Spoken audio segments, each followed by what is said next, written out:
tight ends devalued today? Oh, today. Today? Period. All through history. Devalued in the sense of I think you cannot have. It's hard to have a complete offense, and just look around the league. The teams that win the Super Bowls, they got guys like Travis Kelce, Mark Andrews, Dalton Kincaid. Yep. Like the best offenses in the league always have a really good tight end. Even back in the day, Shannon Sharp winning Super Bowls. But as far as getting paid, it's ridiculous. And maybe the whole NFL. I've talked about this before.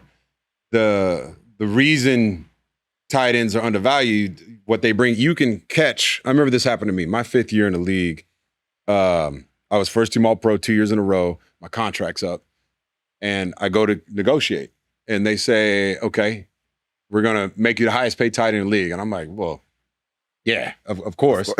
I'm not worried about that. Yeah. Okay, but I need a lot. I want to make at least what the receivers are making because I'm putting up the same numbers." This is what Jimmy Graham did.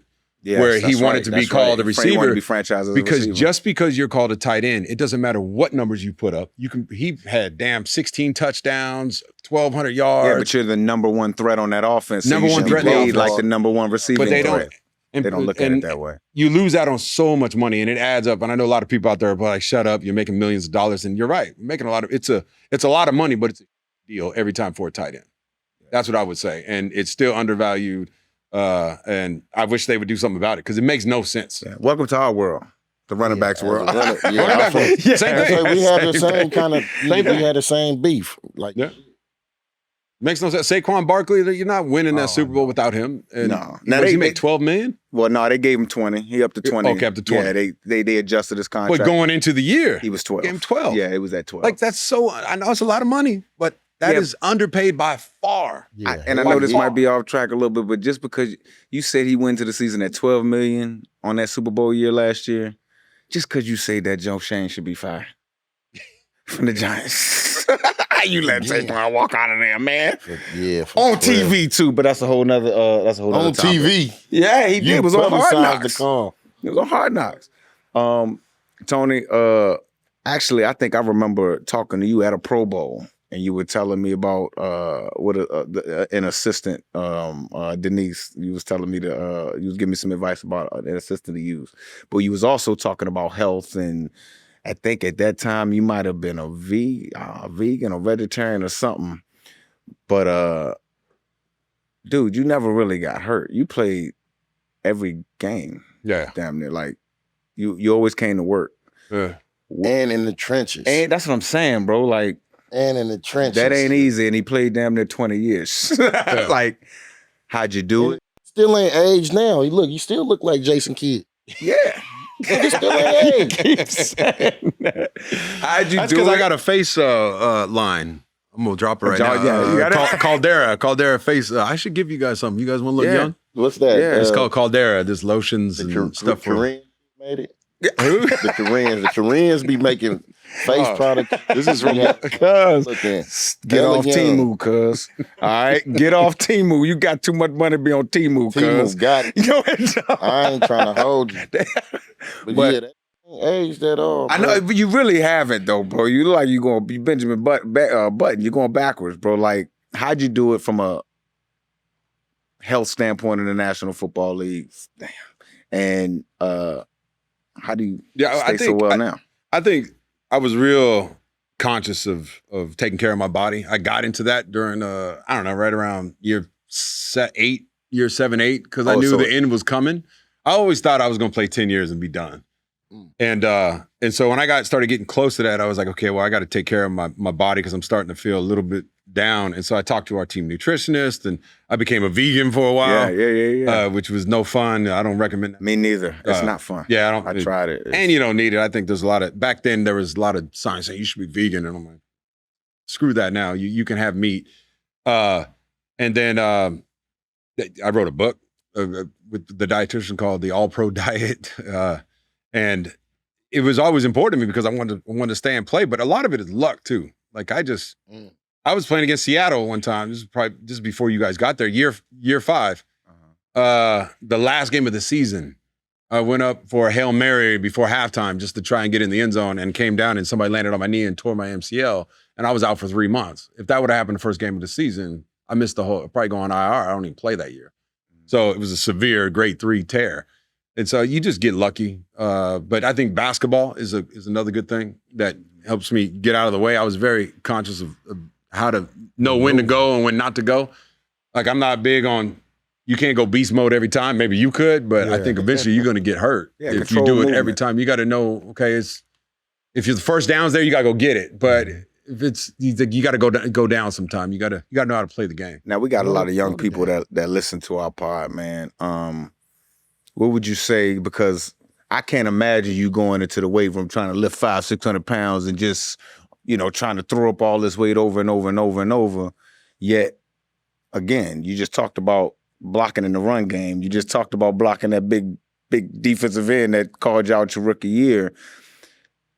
Do you need the weights like that? Like how do you still develop strength without doing it kind of the old way, like, putting on some boots and just going in there and lifting as much iron as you possibly can? I lifted. that's beast mode. I was a big weight room guy. All the way until year 17. Like I was in there every day. You're supposed to lift like 3 times a week. You get your little card and all that. Yep. So I'd get my card, but I used to go in by myself in the morning and then after practice come back in and get some more lifts. That was a big deal for me. I wish I was bro. Like when I first got in the league, dog, I used to be hiding from the strength conditioning coaches after practice, but I used to be so tired. I was like, how they trying to get me to work out after what we just did yesterday? Yeah. Now, again, I was a young guy. I didn't realize it. I think it was like after like year 3 or 4, you start to say, oh, the workout helps you get through the week. Yeah, helps you get through. It takes the sting off. Real important. And lifting the next day after the game. That's what it is, like getting man. a real good hard lift. And you don't want to do it. Especially if you went out too after the game. And you get in there. I probably would have caught you. Had to get out part, but I don't know if I went in. I took different type of methods. Like I was big on like swimming, bike ride, because I don't like running. But I would swim, get in the pool. I would we had a little stretch of little coastal scenic route, and I would just ride my bike for miles. And that was how I would bounce back. But as far as lifting and all that, thinking about it right now make my head hurt. Yeah, I hate lifting. I hate it. I said I was a weight room guy, but I did not like. I lift weights, and I wish there was another way. But what are you gonna do? Nah, you still. But you touched on that. I was hollering at my people about maybe yesterday, and it was like we was talking about how individuals, you say playing multi sports, and when I'm thinking about it, like, damn, you know what? Like when I was growing up, because you talk about like the reps that you got, I'm like, I played so much basketball, football, strikeout, dodgeball, tag, running from. You see, we used to do something where we would stand in front of our apartment building and we would see the police come by, and we would just run, and they would get out and they would chase us, and I'm thinking about like, what the we doing? But then when I think about it in terms of the game, like my awareness and seeing being able to maneuver and get out of certain situations, and it's like, why would you think to do something like that? And you think about all the obstacles that you have when you running from the police, and it's like the world is a playground at that point in time. But I bring it back to like all of those reps that I really put in, and to train your body. You out there playing football in the middle of the street, trying to catch the ball and dodge the car. Like, you don't put that into account. Only when you go to a practice or, a workout is like, I put the work in. But all those reps and all that work that I put in outside of just my sport, I'm like, that really add up, and you can really take into account to put into how you can probably get to being a 2-sport athlete and how they can play off of each other. And now we seeing like I mean, I don't know if I paid attention to it before, if it was that, but you seeing injuries right now is just like either season ending or career ending injuries like happening damn near every quarter. Yeah. It's just like popping up out of nowhere. Like, you remember back when we played though, a lot of people say that the whole health thing, and I was really healthy, but if you watch me, I spatted every time. Yeah. I never took the deal with, I didn't start that way, but after year 4 or 5, I had sprained my ankle a couple times and hurt it, and I was like, I got to spat. But you lose out on money from your endorsements. You don't get the Nike deal, or Reebok, or whatever the hell it is. You're covering that logo up. Yeah, because you cover it up. But I was like, I don't care. I need it. Like, I need it. And I stayed healthy. Never had a problem. Like, I wore all the pads. I look at these guys. They got these little cleats now. Bro. I'm like, they don't have to put it over their knees anymore. No. Bro, in college, I'm seeing, bro, their pants are like this, bro. It'll make your ass sit on that sideline until you got right before you can come back in there. Yeah. Basketball's the same way. I mean, guys are tearing Achilles, and they got these little tops, little shoes like that. They're playing in these. Yeah. I'm like, how do you play in that? So, all right. And Beast Mode brought it up to like two-sport athlete, giving you different, you know what I'm saying, skill sets in both. You knew at some point you'd have to make a decision though, right? Or did you think, you gonna do both? I'm gonna do both. I'm gonna go to the pro in both? I tried to do both. I did. But they overlap, Tony. Pro, well, I thought I honestly made a go at it. So that same year that my contract was up, they didn't want to pay me. And so I went in there and I said, all right, well, if you guys don't want to pay me, then I'm gonna go try and play in the NBA. Man, you did the Bo Jackson. I did. Man, get the hell out of here, bro. So I went and tried out for the summer league team of the Miami Heat and made the team. Right. I played for and I made it. It was like 22 guys there, 23 guys, and they kept 12 of us, made the team, played with Pat Riley was the head coach for a while, and then Stan Van Gundy. Yeah. Eric Spoelstra was one of the assistant coaches at the time. And so, my first game, I had 11 rebounds. I was 1 for 7, though. You was 1 for 7? Yeah, I was 1 for 7. I'm going to shoot it, Marshawn. I get them rebounds. Like Dennis Rodman, hella rebounds. Hey, look, early in Dennis Rodman's career, though, he was a scorer with Detroit, though. Yeah, he could play. People forget that he was a scorer with Detroit. I forgot, but I know that. I know that go get boards for sure. Well, that's what I said. I said, I can go play defense and get rebounds. Yeah, hell yeah. And like we said, too, I'll probably make the same amount of money playing for real. Just coming off the bench and make the same amount of money I would playing tight end for what they wanted to pay me. But I mean, I did it because I wanted to see if I could do it, and I truly thought I could do it. But then, anyway, I hurt my ankle in one of the games, and the next game, Stan Van Gundy, I was playing a little bit and hurt my ankle. I think I had like 5 rebounds. I'm off to it. I'm gonna get another 10 rebound game. Hurt my ankle. I go to the bench, and then I'm feeling. I'm like, okay, I can go back in. And I'm looking at the coach, and I've talked to Coach Van Gundy since then, and he won't put me back in.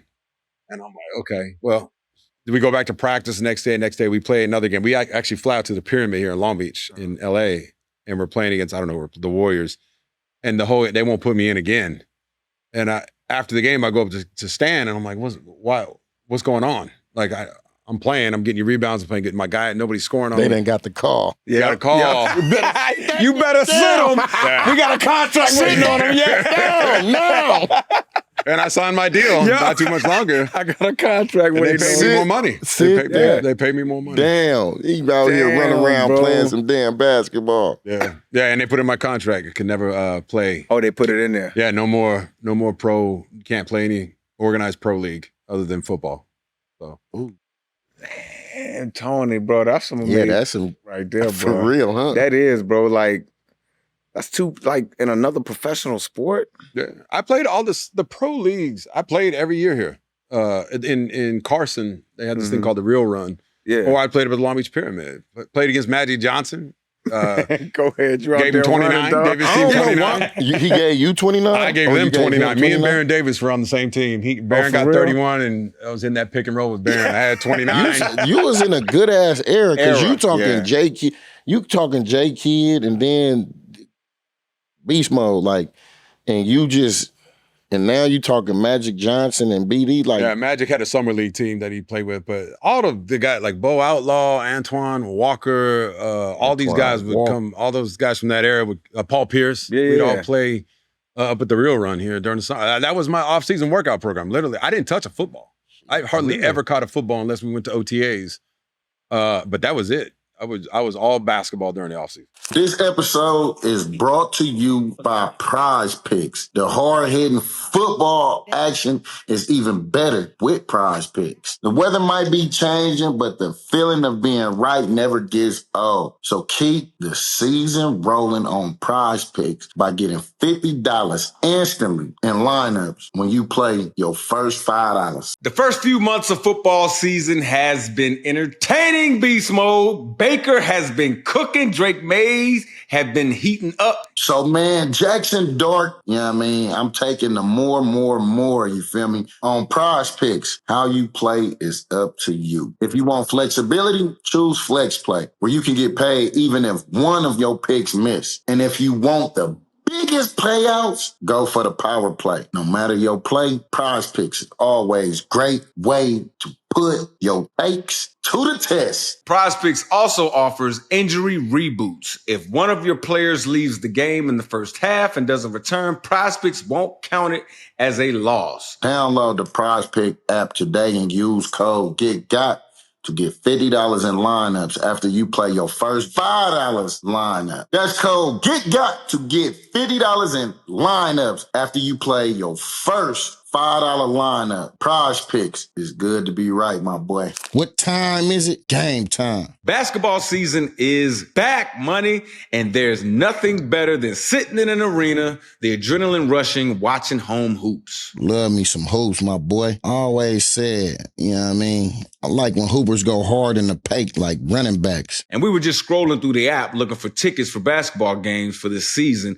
Easily found some great seats at great prices as low as $25 with a steal, beast mode. $25, man. I love Game Time because it shows you views from all the seats in the venue. Always need to see my view before I buy. Get a panoramic view of the seat before you buy it. I agree, big dog. Also my favorite part. And it's easy to find not only NBA tickets, but any other event tickets in your area. How about them? Dare I say it? College football tickets with Penn State, even though we just blew it. Damn, give it up, Mike. Chewing your old glory football days, man. Take the guesswork out of buying NBA tickets with Game Time. Download the Game Time app, create an account, and use code GETGOT for $20 off your first purchase. Terms apply. Again, create an account and redeem code GETGOT for $20 off. Swipe, tap, ticket, go. Download the Game Time app today.